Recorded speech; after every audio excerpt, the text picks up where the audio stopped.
Saya bacakan boleh? Soalan pertama daripada hamba Allah. Apakah ciri-ciri kekuatan ummah yang sepatutnya ada dalam diri remaja untuk menghadapi fitnah akhir zaman? Kalaulah umur saya mundur ke belakang, disuruh saya hidup lagi tahun 1998, balik menjadi penuntut ilmu di Azhar, saya pikir-pikir rasa-rasanya tak sanggup. Sebab begitu berat cabaran pemuda belia zaman sekarang. Sebab dulu masa saya 98, internet tak ada. www.google.com belum ada lagi. YouTube tak ada, WhatsApp tak ada.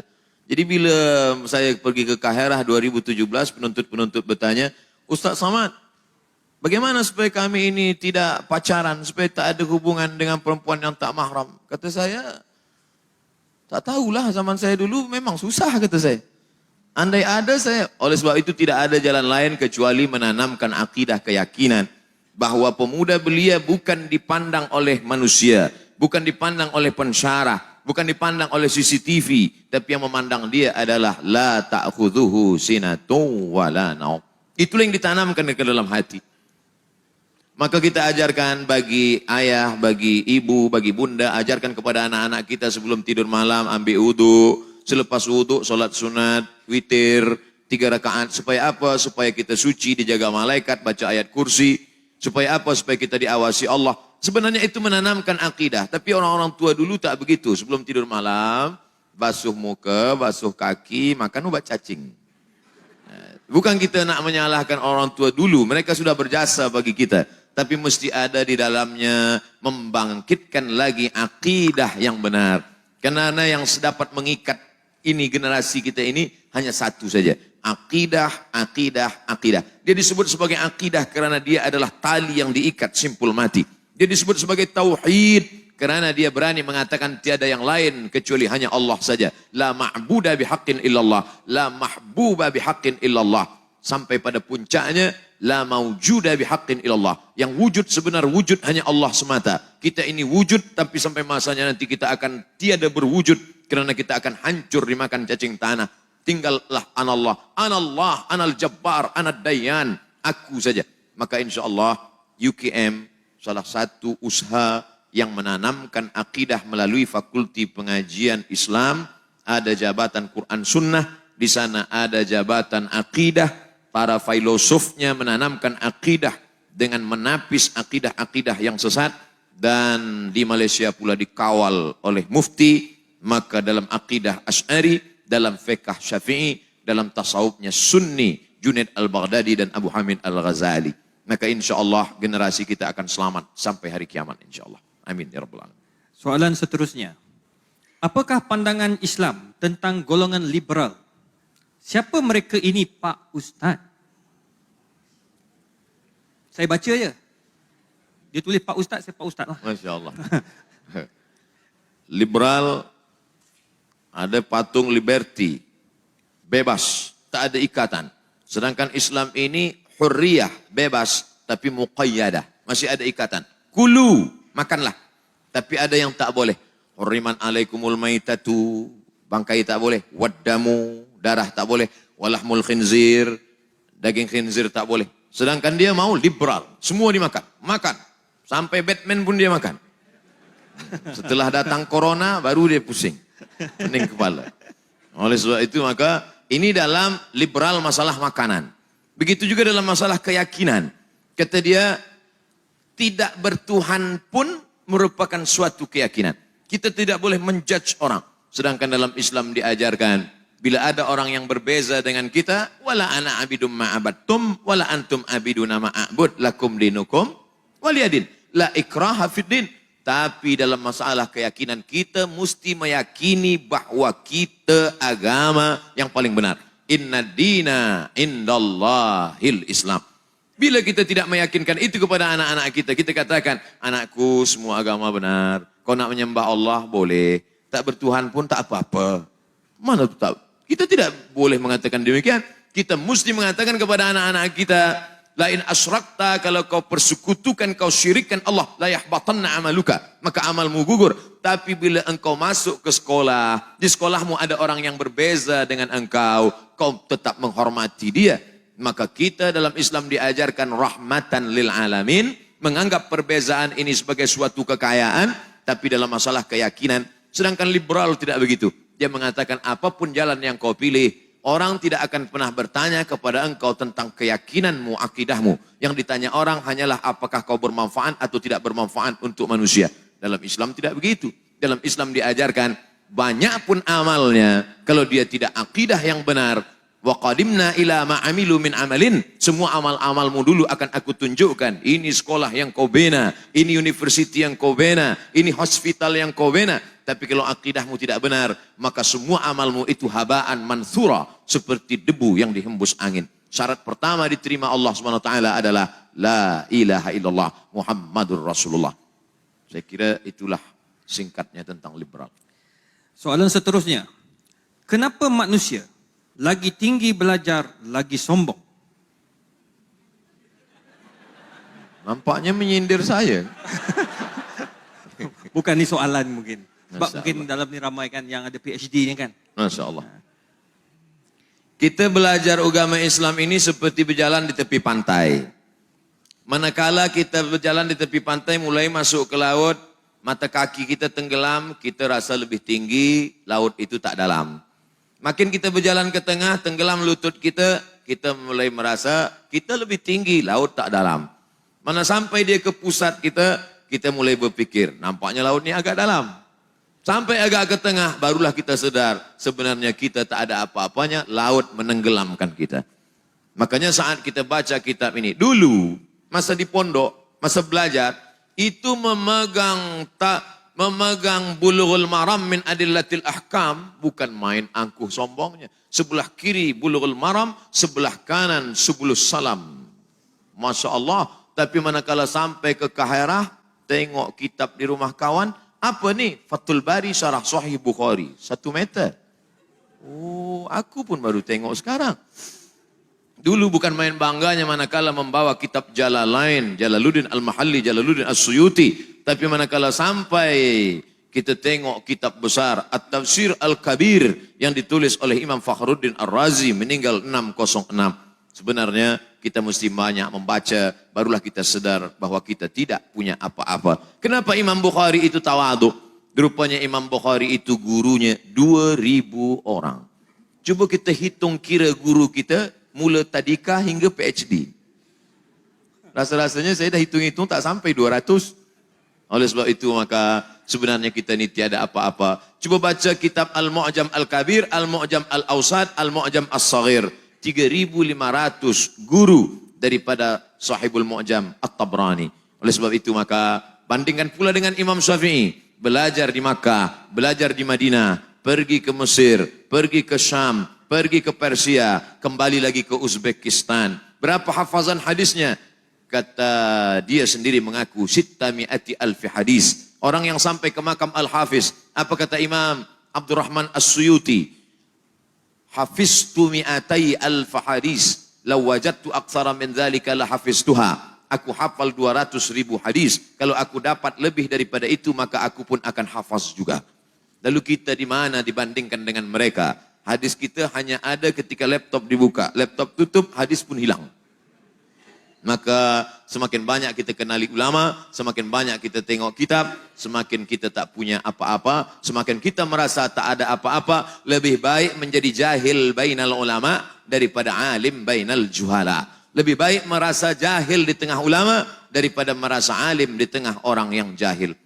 Makanya kata Imam Syafi'i, ma jadaltu aliman illa ghalabtuhu wa ma jadalani jahilan illa ghalabani. Setiap aku berdebat dengan orang alim, pasti aku menang, dia kalah.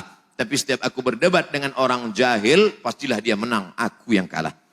Oleh sebab itu maka hari ini saya merasa sedang berada menjadi al-jahil bainal ulama.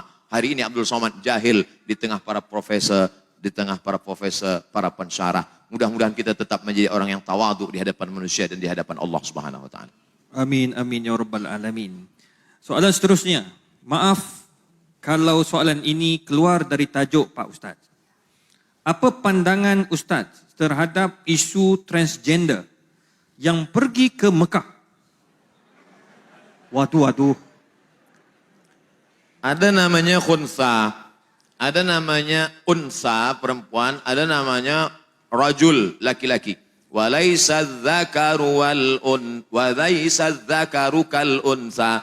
Tidaklah sama antara zakaru lelaki wal unsa dengan perempuan. Az-zakaru wal unsa. Di tengah az-zakaru wal unsa ini ada namanya khunsa. Maaf, beribu maaf. Khunsa ini maaf, kelamin dia dua. Alat dia dua. Satu lelaki, satu perempuan. Maka bila dia lahir, kita tidak boleh buang. Tunggu hingga dia dewasa, lepas itu kita tanya. Awak lebih condong kepada lelaki ke perempuan? Kata dia, saya ini rasa-rasanya saya perempuan. Dan dia pula mengalami period haid, uzur, maaf. Maka dibuanglah yang lelaki, selepas itu dia akan menjadi perempuan. Sebab bila kita buang yang lelaki, rupanya selepas itu dia rasa, awak lelaki ke perempuan? Aku lelaki, kata dia. Kemana kita nak cari, dah hilang dah. Ini tentang masalah khunsa. Maka khunsa ini dibahas dalam kitab-kitab fiqh. Adapun yang menjadi masalah sekarang, kita mesti pastikan dia ini khunsa atau mukhannas. Sedangkan mukhannas memang dia memang lelaki, lahir sebagai lelaki. Tapi bila kita tanya, awak ni lelaki ke perempuan? Saya ni sebenarnya perempuan terjebak dalam diri lelaki. Ini yang jadi masalah. Bila dia betul-betul lelaki, memang terlahir sebagai lelaki dan satu alat dia, maka dia lelaki. Karena kaedahnya man lahu dzakarun fahuwa mudzakkarun. Sesiapa yang ada itu, maka dia lelaki. Lalu kemudian dia merasa diri perempuan. Adakah ini pada zaman Nabi SAW? Ada. Manakala dia dibawa menghadap Nabi SAW, Nabi menengok tangan dia pakai inai. Daun inai. Inai. Zaman Nabi, lelaki tak ada pakai inai. Di bumi Melayu pakai inai. Bukan mukhannas. Orang nak nikah. Zaman Nabi dibawalah seorang lelaki, dia pakai inai. Zaman Nabi yang pakai inai itu hanya perempuan. Bila ada lelaki pakai inai zaman Nabi, maka dia dianggap mukhannas. Kata Nabi, ma hadzal rajul. Ini lelaki ini kenapa? Sahabat berkata, dia mukhannas. Kata Nabi SAW, bawa dia ke naqi. Tempat dia adalah naqi. Dia mesti dibuat di suatu tempat, tidak boleh bergaul dengan orang banyak. Sebab rupanya penyakit ini boleh menular juga. Macam corona juga. Dia akan menularkan kepada yang lain. Maka buat dia di naqi. Tempat orang yang sudah mati, baqi. Tempat orang yang mukhannas, naqi. Jangan silap-silap. Nanti yang mati pula diantar ke naqi. Yang mukhannas diantar ke baqi. Oleh sebab itu maka ada dua langkah. Ada dua cara, ada dua step. Yang pertama, mereka mesti dibuatkan penyembuhan. Mereka mesti dibuatkan obat. Sebab mereka ini adalah orang yang sakit. Orang sakit mesti dikasih obat. Tapi kalau dia sudah sampai kepada tingkat, maaf, melakukan perbuatan seksual. Man wajadtumuhu ya'malu amala qaumi Lut. Kalau kamu menangkap mereka melakukan perbuatan umat Nabi Lut, faqtulul fa'il wal maf'ul. Maka bunuhlah yang fa'il, yang melakukan, yang maupun yang maf'ul, yang menjadi objek. Kalau hukum ini dilakukan, insya Allah mereka akan sihat. Kalau tak percaya, mari kita cuba. Tangkap satu, pancung. Yang lain insya Allah. Kau lelaki apa perempuan? Lelaki, kata dia. Wallahualam. Menarik. Tengah panas kan ni soalan ni kan. Menteri pun tak boleh jawab. Alhamdulillah. Soalan seterusnya. Bolehkah masjid dijadikan tempat berpolitik? Tidakkah politik itu dalam Islam? Habis. Bulan suci Ramadan, ada 30 malam, 29 malam. Saya selalu buatkan tajuk-tajuk. Khasnya di masjid saya dan masjid-masjid lain. Lepas saya buat, saya share. Artinya masjid-masjid lain boleh buat. Cara mengisi malam-malam Ramadan, cara menjadi orang yang bertakwa, Ramadan dan kesehatan, Ramadan dan pengawasan Allah, Ramadan. Mesti ada satu malam dibahaskan di situ, politik dalam Islam. Bila kita berkata bahwa Islam ini tiada politik, bagaimana dengan fikih siasah? Di dalam ada fikih ibadah, di dalam ada fikih ibadah, ada fiqh muamalah, ada fiqh siasah.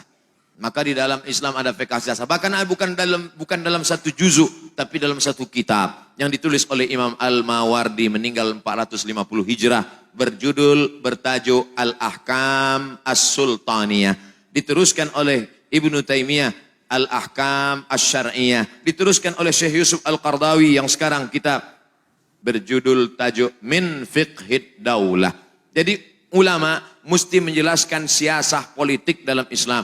Maka saya sendiri pun menjelaskan, muslimin muslimat sekalian, Islam ini mengatur masalah politik dalam Islam. Nama kitabnya, kita baca kitab Al-Fiqhul Islam, kita baca kitab Al-Ahkam As-Sultaniyah, 10 syarat kewajiban seorang pemimpin. Pemimpin dalam Islam adalah ra'id din wad daulah.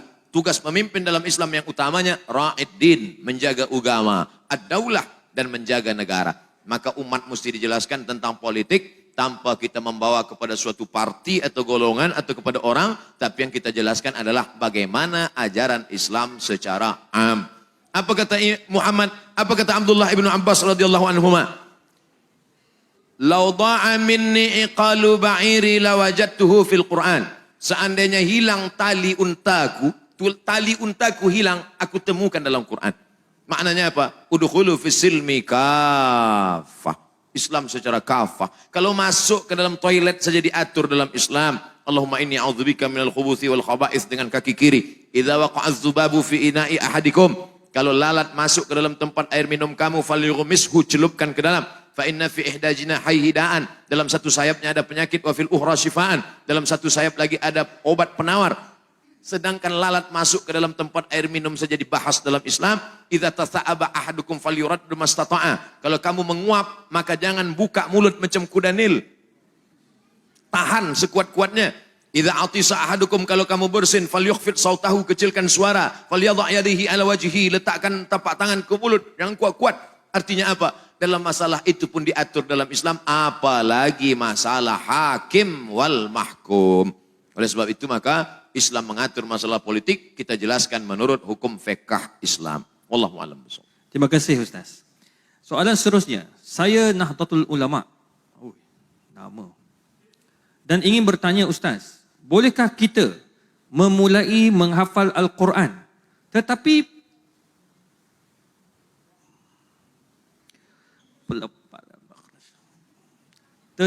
makhraj dan tajwid belum fasih? Syukran Ustaz. Barakallahu fiik. Quran ini ada 5 tangga. Tangga yang pertama mendengar. Wa idza quri'al Qur'anu fastami'u lahu wa ansitu la'allakum turhamun. Bila Quran dibacakan maka dengar baik-baik. Karena memang belajar bahasa ini meniru. Bagaimana mendengar huruf A, bagaimana mendengar huruf Sya, bagaimana mendengar huruf Ba, bagaimana Allah. Dengar dulu baik-baik. Selepas dengar barulah membaca. La aqulu alif lam mim harf. Aku tak mengatakan alif lam mim itu harf. Alif harf, lam harf, mim harf, wa likulli harfin asyru amsalihha. Setiap huruf ada 10 balasan. Setiap itu barulah dia mulai menghafaz. Maka disebutkanlah motivasi siapa yang menghafaz Quran akan memberikan syafaat nanti pada hari kiamat. Al-mahiru bil Quran ma'as safaratil kiramil bararah. Yang menghafaz, mahir dalam Quran akan dibangkitkan bersama para malaikat. Barulah yang keempat, khairukum. Yang keempat, mengamalkan isi Al-Quran. Barulah yang terakhir, last sekali yang kelima, khairukum, orang yang paling baik. Siapa yang paling baik? Man ta'allamal Qur'ana wa 'allamahu. Orang yang paling baik di antara kita ini semua adalah yang berada di jabatan Quran Sunnah. Begitu dalam hadis. Man ta'allamal Qur'ana wa 'allamahu. Saya sebut Quran Sunnah karena di situ dulu saya belajar. Nah, jadi kalau ada orang belum betul makharijul hurufnya, dia menghafaz, berbahaya. Di mana letak bahayanya? Dia susah untuk meluruskan nanti sebab dia punya dua beban. Hafazannya lagi, bacaannya lagi. Betulkan dulu bacaan, panjang pendek, mat, makharijul huruf, selepas itu barulah menghafaz. Wallahu a'lam. Assalamualaikum Ustaz. Apakah cara, kaedah yang paling baik apabila berhadapan dengan golongan yang berfahaman sesat? Kata Syekh Muhammad Mutawalli Asy'arawi, kata Sayyidina Ali karramallahu wajhah, Sayyidina Ali radhiyallahu an, aku tidak khawatir tentang masalah baik dan benar. Karena baik dan benar memanglah dari dulu sudah ada. Wa qul ja'al haqqu wa zahaqal batil. Tentang hak dan batil sudah ada sejak zaman dulu. Yang aku khawatirkan adalah orang yang batil berbuat, orang yang benar diam. Sehingga orang yang batil itu merasa bahwa dia benar. Batil, batil, batil, batil, batil, batil, batil. Lama-lama jadi betul. Sebab orang yang batil diam. Sehingga dia tak boleh membezakan mana batil, mana betul, mana betul, mana batil. Lama-lama yang batil jadi betul, yang betul jadi batil. Bila kita tidak meyakinkan bahwa ini adalah ayam, bahwa ini adalah kambing, ada seorang tua. Seorang tua nenek-nenek menjaga seekor lembu. Maka selepas itu dia perlu uang. Dia mesti menjual lembu ini ke pasar. Maka dia pun bawalah lembu ini. Di tengah jalan dia berjumpa dengan orang. Hai nenek tua, ya berapa harga ayam ini? Ini aku bawa lembu. Ini lembu bukan ayam. Lepas itu dah dekat ke pasar, orang bertanya lagi. Cantiknya ayam. Ini lembu. Siapa kata ini ayam? Dah sampai ke pasar, pasar haiwan. Semua di pasar mengatakan, berapa harga ayam ni? Lama-lama dia jual lembunya dengan harga ayam. Semua. Maka kita mesti kenali bahwa kita benar dan ini adalah batil. Maka orang yang batil ini mesti kita luruskan. Orang yang bengkok mesti kita luruskan. Itulah mengapa pagi, petang, siang, malam kita minta ihdinas siratal mustaqim.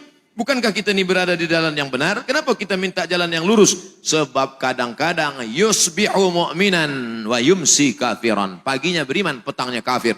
Makanya kita disuruh baca surat Al-Kahfi. Man qara'a surat Al-Kahfi, siapa yang baca surat Kahfi yaumal Jum'ah, hari Jumat, adha'a lahu min nur. Allah berikan dia cahaya. Dengan cahaya itu dia boleh membezakan mana hak, mana batil, mana bengkok, mana lurus, mana hitam, mana putih.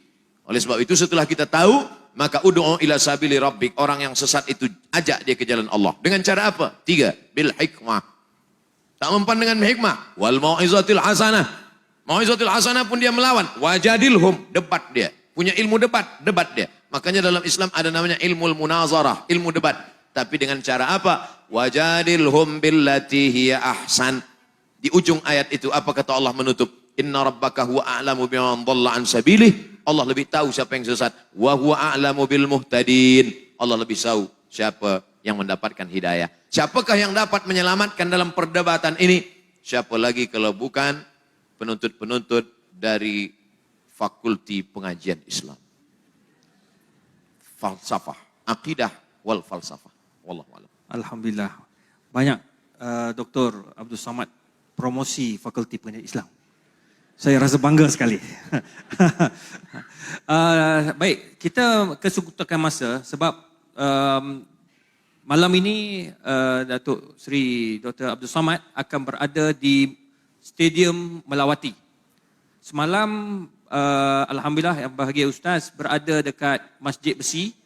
Masya Allah, 3 tingkat tu penuh, rapat. Jadi sampaikan orang tengok Ustaz tu masuk keluar agak penyek gitu ya. Masya Allah. Jadi Alhamdulillah malam ini Allah permudahkan insya Allah. Cuma di sini enggak penyek sebab semuanya okey. Cuma saya nak buka dua soalan dalam bentuk ni pakai mic. 2 je sebab masa tak ada. Okey, satu soalan. Terus bagi nanti kan jawab. Okey, silakan. Mana mic? Belah perempuan seorang nak seorang perempuan. Prepare terus, siap-siap. Ada? Mana profesor-profesor perempuan? Jangan jadi malu kita ni. Ni. Allah. Makcik. Prof. Sekarang boleh tanya. Nanti. Ya. Bagi lelaki dulu. Bagi orang angkat dulu. Okey, silakan. Mana mic? Ladies first. Okey. Ustaz Somad kata ladies first. Bismillahirrahmanirrahim. Assalamualaikum warahmatullahi taala wabarakatuh. Ana Fatimah Yahya min هذه الجامعة كطالبة هنا في شعبة عربية. Saya nak tanya mengenai batal wudu. Mazhab Hanafi kalau sentuh al-mashu laisa batil. Syafi'i batal. Kalau kita macam saya nak ikut mazhab Hanafi boleh tak? Siapa-siapa sajalah macam masalah di Makkah lamsul rajul. Hadha soal faqat. Syukran. Terima kasih Ustazah sebab soalan pendek dan padat. Masya Allah. Aula mastumun nisa, atau kamu menyentuh perempuan. Kata mazhab Hanafi, aula mastumun nisa, kamu menyentuh tangan perempuan, la yubtilul wudu, tak batal wudu. Sebab makna aula mastumun nisa, maaf, beribu maaf, maknanya jima. Kalau jima baru batal. Sebab kan kata dalam mazhab Maliki, kalau menyentuh batal, kalau ada syahwat. Kalau tak ada syahwat, tak batal. Sedangkan dalam mazhab Syafi'i, ada syahwat, tak ada syahwat, batal. Saya dalam hal ini memilih mazhab Syafi'i. Kenapa Ustaz pilih mazhab Syafi'i? Apa hujahnya? Sebab mazhab Syafi'i lebih ihtiyat, lebih hati-hati, lebih selamat. Misal umpamanya, saya bersentuhan dengan perempuan. Lepas itu saya sembahyang. Allahu Akbar. Datang setan berbisik. Hai Abdul Somad, engkau tadi bersentuhan. Kata hati saya, tak batal, aku tak ada nafsu. Kata engkau tak nafsu, tapi adalah sikit. Maka di situ saya pilih mazhab Syafi'i sebab ihtiyat dia tinggi. Manakala saya bersentuhan, saya wuduk balik. Selepas itu datang setan menggoda. Wuduk engkau sudah batal Abdul Somad. Kata saya, tak batal. Sebab aku dah wuduk balik. Salahkah seseorang memilih mazhab Maliki, memilih mazhab Hanafi, kemudian menurut dia baca, dia tengok, lalu kemudian dia pilih mazhab ini. Salahkah dia? Maka kata Syekh Wahbah Zuhaili dalam kitab Al-Fiqhul Islami wa Adillatuh, orang boleh memakai mazhab talfik campur bisyarat. Syarat yang pertama, bukan tatabbu' rukhas. Ingin mencari senang-senang mudah-mudah aja. Giliran berwudu, dia pilih mazhab Hanafi. Selepas itu hari raya kurban orang bertanya, awak tak berkurban tahun ini? Tidak. Kenapa? Kurban sunat muakkad. Kurban dalam mazhab Hanafi wajib. Iya, aku wudu aja Hanafi. Kurban aku pindah ke Maliki. Syarat yang pertama, dia tidak tatabbu' rukhas. Tapi kerana dia tengok dalilnya kuat. Yang kedua, kerana dia tidak dalam satu qadiyah. Salat dengan wudu, dengan puasa, bukan satu qadiyah. Yang dimaksud dalam satu qadiyah itu, cara berwudunya Syafi'i. Selepas itu membatalkannya, pindah dia ke Maliki atau Hanafi. Maka ini satu qadiyah. Apa beza wudu Syafi'i dengan wudu Hanafi? Wudu Syafi'i, air asal kena rambut sikit saja sah. Kena rambut sikit saja sah. Sedangkan Hanafi, 1/4 kepala. Dalam mazhab Hanafi, tangan dibasahkan, dimasukkan. Dia pakai hadis yang Nabi memasukkan tangan ke celah surban dan 1/4 kepala kena. Karena kepala ini dibagi 4. 1, 2, 3, 4. Maka mesti kena 1/4 kepala. Kalau 1/4 kepala tak kena, maka batal. Sedangkan Maliki, cara menyapu kepala, dibasahkan 2 tangan, semua. Dari depan ke belakang, maju lagi ke depan, kena 2 telinga.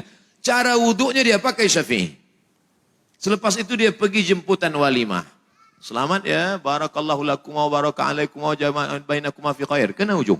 Lepas itu dia sembahyang. Orang tanya, kenapa awak tak wuduk balik? Tak batal lah, saya kan tak ada nafsu. Oh tak boleh, sebab cara wuduknya tadi Syafi'i. Kenapa dia melompat kepada Maliki atau Hanafi?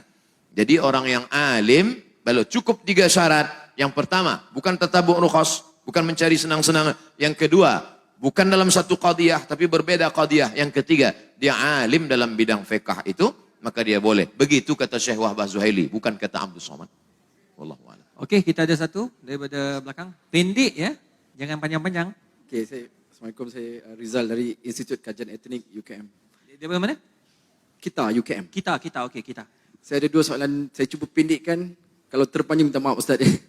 Nombor 1, kalau dalam konteks kesatuan ummah, cabaran dan harapannya, kalau kita berbicara tadi untuk menyatukan orang mazhab-mazhab yang ada di dalam Islam sebagainya, bagaimana kalau kita nak menyatukan aliran-aliran lain di dalam Islam seperti Syiah, Wahabi dan sebagainya bersatu bersama kami dalam konteks Islam. Itu yang pertama. Yang kedua, apabila berpindahnya ibu negara Israel ke Jerusalem, adakah itu petanda bahawa laluan untuk Dajjal daripada Isfahan, Iran akan terus bersemayam di Jerusalem? Pandangan Ustaz. Terima kasih Ustaz. Terima kasih Dok. Dulu ada satu subjek di Al-Azhar namanya At-Tayyarat Al-Fikriyah Al-Mu'asirah. Aliran-aliran pemikiran kontemporer dalam Islam. Mengkaji satu masalah bahawa Israel tetap melakukan 5 hal untuk menunggu Mesias, juru selamat yang mereka tunggu-tunggu sampai hari ini. Karena menurut mereka juru selamat itu belum turun sampai hari ini. Yang pertama, semua Yahudi mesti kembali ke bumi yang dijanjikan Tuhan. Al-Ardul Mau'ud, tanah yang dijanjikan Tuhan. Itu syarat pertama. Maka pada tahun 1946, mereka pun beramai-ramai pindah. Hari ini 5 juta penduduk Israel sudah kembali. Yang dari Maghribi, yang dari Rusia, yang dari Europe kembali. Dengan syarat ibu. Sebab mereka melihat nasab ini dari puak ibu. Yang kedua, mereka dulu pernah dihancurkan pada masa Kaisar Nebukadnezar yang menghancurkan Temple of Solomon. Maka mereka mesti membalaskan sakit hati terhadap Nebukadnezar. Kampung Nebukadnezar adalah Babel. Babilonia adalah Irak sekarang. Oleh sebab itu Irak mesti dihancurkan. Itulah makanya serangan kepada Irak ini terus bertubi-tubi hingga hari ini. Yang ketiga, bahwa bumi Palestina mesti hijau. Sebab syaratnya Mesias itu mau turun ke bawah kalau dia hijau. Agak-agaknya Mesias itu dari atas langit dia tengok. Dah hijau atau belum? Bila hijau aku baru turun. Apa yang hijau itu? Itulah dia pohon gharqad. Syajaratul gharqad. Dan itu ada disebut Nabi SAW. Apa kata Nabi SAW? Nanti batu pun akan berbicara. Ketika bersembunyi mereka pada perang besar di akhir zaman itu di belakang batu, batu akan berbicara. Ya Abdullah, hadza Yahudi khalfi faqtulhu. Wahai hamba Allah, ini di belakangku ada Yahudi, bunuhlah dia. Kecuali satu kata Nabi. Apa itu? Syajaratul gharqad. Subhanallah, Masya Allah. Bila kita sampai nanti, saya sampai ke satu kota yang dibelah menjadi dua, sebelah punya Mesir, sebelah lagi diambil oleh Israel. Saya tengok dengan mata kepala saya sendiri pohon-pohon gharqad mereka tanam menghijau seperti pokok pines. Lalu kemudian yang kelima, bahwa mereka mesti menguasai yang pernah dikuasai oleh Sulaiman dulu. Maka itu disebut dengan Great Israelian. Israel Raya, Israel besar. Mana batasnya? Dari 2 sungai. Dari sungai Nil di Afrika hingga ke sungai Efrat di Irak. Maka batas negara mereka itu adalah 2 sungai. Maka dalam bendera dia dibuat ada bintang David, lalu segi 6, lalu di atasnya ada garis warna biru, di bawah ada biru. Yang di atas biru itu sungai Nil, yang di bawah biru itu adalah sungai Efrat. Maknanya kerajaan mereka dari Nil hingga ke Efrat. Yang kelima, kalau nanti mereka berkuasa di dunia, maka selain daripada mereka akan menjadi ghaim. Ghaim itu adalah keledai tunggangan. Yang bukan dia akan menjadi ghaim. Siapa dia? Maka mereka tidak mengajak orang luar kepada agama dia. Sebab dia adalah agama sekaligus nation. Beza dengan kita. Kita Melayu. Tapi bukan agama. Beza dengan mereka. Mereka adalah Yahudi sekaligus sebagai agama. Maka yang bukan mereka, bukan golongan mereka akan menjadi ghaim, keledai tunggangan. Itulah yang terjadi saat ini. Maka ini mesti disuarakan. Video saya tentang ini sudah diupload di YouTube. Hanya beberapa jam saja, lepas itu hilang.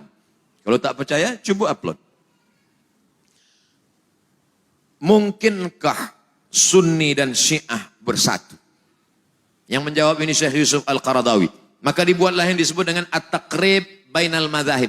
At-Taqrib pendekatan. Karena sudah jauh betul. Ini Sunni, ini Syiah. Akhirnya dibuatlah dialog bernama At-Taqrib Bainal Madhahib, mendekatkan mazhab. Tapi itu pada masa Syekhul Azhar Mahmud Shaltun. Berlanjutlah kepada Syekh Yusuf Qaradawi. Kata Syekh Yusuf Al-Qaradawi, akhirnya saya tak sanggup. Kenapa? Mereka mengajak takrib bainal madhahib, tapi sebenarnya mereka sedang melakukan tasyyi'us sunnah. Mensyiahkan ahli sunnah. Di mana letak perbezaan kita dengan mereka? 5. Yang pertama, mereka berkata selepas Nabi SAW meninggal, dunia ini dipimpin oleh Sayyidina Ali. Ali meninggal dipimpin oleh Sayyidina Al-Hasan. Hasan meninggal dipimpin oleh Sayyidina Al-Husain. Husain meninggal dipimpin oleh Ali Zainal Abidin. Ali Zainal Abidin meninggal dipimpin oleh Muhammad Al-Baqir. Muhammad Al-Baqir meninggal dipimpin oleh Ja'far Sadiq. Ja'far Sadiq meninggal oleh Musa Al-Kazim. Musa Al-Kazim meninggal oleh... Terus sampai ke bawah, imam yang 12. Imam yang ke-12 sedang bersembunyi sekarang. Belum keluar. Sementara imam 12 ini belum keluar, dunia dipimpin oleh wilayatul faqih. Yang sekarang dipimpin oleh Khamenei. Siapa yang tidak mengakui ini, maka kafir. Itulah yang menyebabkan dia keluar daripada Ahlussunnah. Karena Ahlussunnah tidak boleh takfir, mengkafirkan orang. Sedangkan dia mengkafirkan kita. 2. Selepas Nabi SAW meninggal dunia, maka ada wasiat kepada Sayyidina Ali. Maka orang yang mengambil wasiat, membatalkan wasiat itu berarti kafir. Abu Bakar dan Umar kafir. Makanya ada doa laknat sonamai Quraisy. Selepas sholat subuh mereka laknat. Allahumma la'an sonamai Quraisy. Siapa yang dimaksud dengan sonamai Quraisy? Abu Bakar Siddiq dan Umar Ibnul Khattab. Wa ma Muhammadun illa Rasul. Muhammad itu seorang Rasul SAW. Qad khalas min qablihi Rasul. Sebelum-sebelumnya Rasul sudah meninggal. Afa immata. Kalau dia mati meninggal dunia. Au qutila. Atau dia dibunuh. Apa kata mereka dalam tafsirnya? Qutila. Muhammad SAW mati dibunuh. Siapa yang membunuhnya? Sammahuma. Sammahu. Ada dua orang perempuan yang sudah meracunnya. Sejahat-jahat perempuan adalah mereka berdua. Sejahat-jahat lelaki adalah bapaknya. Siapakah dua perempuan itu? Aisyah paling jahat, bapak Aisyah Abu Bakar. Hafsah paling jahat, bapak Hafsah adalah Umar. Sejahat-jahat perempuan Aisyah dan Hafsah. Sejahat-jahat lelaki Abu Bakar dan Umar. 3. Sahabat Nabi yang beriman hanya Muaz, hanya Abu Dzar Al-Ghifari, Salman Al-Farisi, Miqdad bin Aswad. Selain daripada itu sahabat itu kafir murtad. Sedangkan kita Ahlussunnah berkata as-sahabah udul. Abu Bakar Siddiq radhiyallahu an, Umar bin Khattab radhiyallahu an, Ali bin Abi Thalib radhiyallahu an. Sedangkan mereka mengatakan la'natullah alaih. Yang keempat, mereka berkata bahwa ada namanya taqiyah. Kalau kebetulan yang hadir ini ramai adalah Ahlussunnah wal Jamaah, maka ketika dia ditanya, engkau Syiah apa Sunnah? Dia akan berkata, ana Sunni. Sebab yang banyak ini Sunnah. Tapi kalau yang di sini yang datang adalah Syiah, ditanya, awak Sunni apa Syi'i? Ana Syi'i. Ini namanya taqiyah. Kalau yang kebetulan datang 50-50, 50 Sunnah, awak apa? Ana Sushi. Sunni Syi'i. Taqiyah. Dalam Islam tak ada taqiyah. Sedangkan mereka mengatakan, at-taqiyah minad din. Taqiyah ini minad din. Siapa yang tidak bertaqiyah maka dia tidak beragama. Tidak beragama Syiah maksudnya. Yang kelima, mereka memahamkan ada akidah mereka disebut dengan mut'ah. Hari ini mut'ah luar biasa. Berapa banyak orang terkena penyakit. Seorang dokter medikal di Bandung, dia buat dalam buku, dia tulis buku itu. Dia bercerita bagaimana seorang perempuan yang memakai niqab, memakai cadar datang tapi dia terkejut kenapa terkena penyakit sipilis. Kenapa terkena sipilis? Rupanya ikut jamaah. Terlalu banyak guna Van Rijk kena virus. Oleh sebab itu maka kita tidak mungkin bertemu. Nah ta'awan fi mattafaqna. Mari kita bersama menjaga persatuan umat pada golongan antara Hanafi dengan Maliki, antara Syafi'i dengan Hambali, antara Ahlussunnah wal Jamaah. Tapi kalau sudah kepada Ahlul Bid'ah, maka dalam hal ini mesti, alhamdulillah, Malaysia merupakan kerajaan yang tegas dalam bidang ini. Saya amat sangat bersyukur kepada Allah. Karena dalam tazkirah saya mengambil fatwa. Saya ambil fatwa dari Selangor. Saya ambil dari fatwa Mufti Johor. Saya ambil. Bila umat bertanya, ini bukan fatwa Abdul Somad. Ini fatwa dari bumi Melayu. Kenapa? Karena umat ini akan dijaga oleh ulama. Kalau ulama diam dalam masalah ini, maka habislah umat akan diterkam oleh serigala-serigala.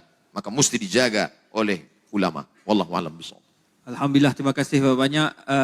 Minta maaf kepada yang nak bertanya kerana masa sangat-sangat mencemburui kita. Dan Dr. Abdul Somad pun nak bergerak ke Shah Alam. Jadi tuan-tuan dan puan, terima kasih atas pemerhatian dan kehadiran tuan-tuan dan puan. Dan terima kasih juga kepada yang berbahagia, Ustaz Datuk Seri Ulama Setia Negara Dr. Abdul Somad atas kehadiran ke UKM. Jadi saya serahkan kembali kepada pengacara majlis.